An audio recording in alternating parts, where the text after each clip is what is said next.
যে দেখুন প্লেট, সুন্দর একটা ডালার মতো প্লেট নিয়ে নিয়েছি।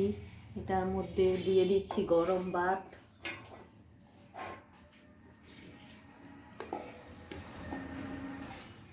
আর নিয়ে নিব নেহারি।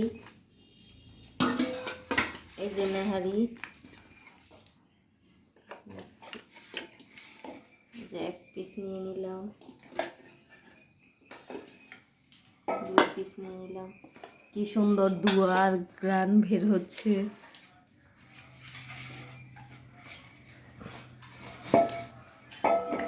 মনে হচ্ছে খেতেও খুব সুস্বাদু হবে। তো আমি একটু খেয়ে দেখি কেমন হয়েছে। খুব টেস্ট হয়েছে। তো এখন এই গরম ভাতের সাথে আমরা সবাই পরিবারের নেহারি আর ভাত খাবো।